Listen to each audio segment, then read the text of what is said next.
தருமபுரியில் நூல் வெளியீட்டு விழா நடைபெற்றது.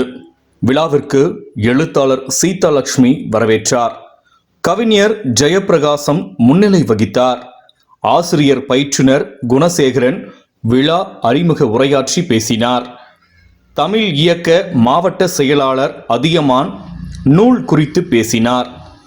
நூலாசிரியர் பொறியாளர் நரசிம்மன் எழுதிய ஊரெல்லாம் பூவாசம் என்ற புத்தகத்தை பள்ளி கல்வித்துறை இணை இயக்குனர் பொன்குமார் வெளியிட்டு சிறப்புரையாற்றி பேசினார். பச்சமுத்து கல்வி குழுமத்தின் தாளாளர் பாஸ்கர் புத்தகத்தை பெற்றுக்கொண்டு வாழ்த்தி பேசினார். அனைவரும் என் ஆசிரியர்களுக்கு முதல்ல நான் ஒரு நன்றியை சொல்ல கடமைப்பட்டுள்ளேன். இந்த மேடையில் அமர்ந்துள்ள அனைவரும் அரசு பள்ளியில் படித்தவர்கள்.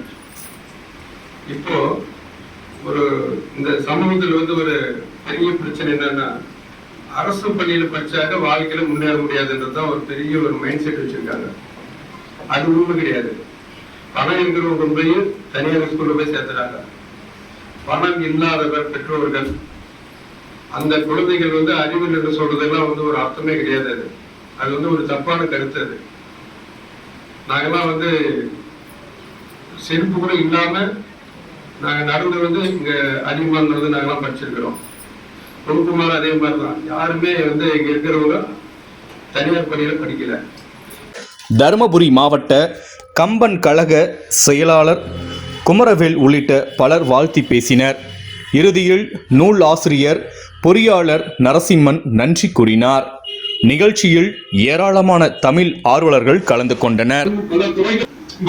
நிகழ்வை நடத்துவதை விட தன்னுடன் திறன் வாய்ந்த ஆளுமைகள் இங்கு வந்து இந்த நூலை வெளிவரையே செய்ய வேண்டும். தருமபுரி எழுத்தாளர்களை அடுத்த ஆளுமைகள் வர வேண்டும்.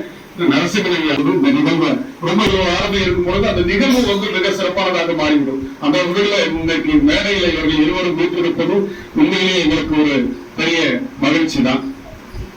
இதை பதிவு செஞ்சார். ஏன்னா அவர்கிட்ட நான் கேட்கல, ஐயாவுடைய அவரையும் இந்த நிகழ்வை முனைவர் பொன்குமார் ஐயா அப்படின்ற மாதிரி சொன்னார்.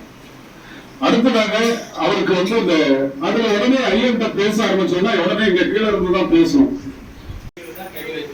நம்ம நரசிம்மன் தான் அன்னைக்கு நான் பஸ்ல வாங்கினேன்.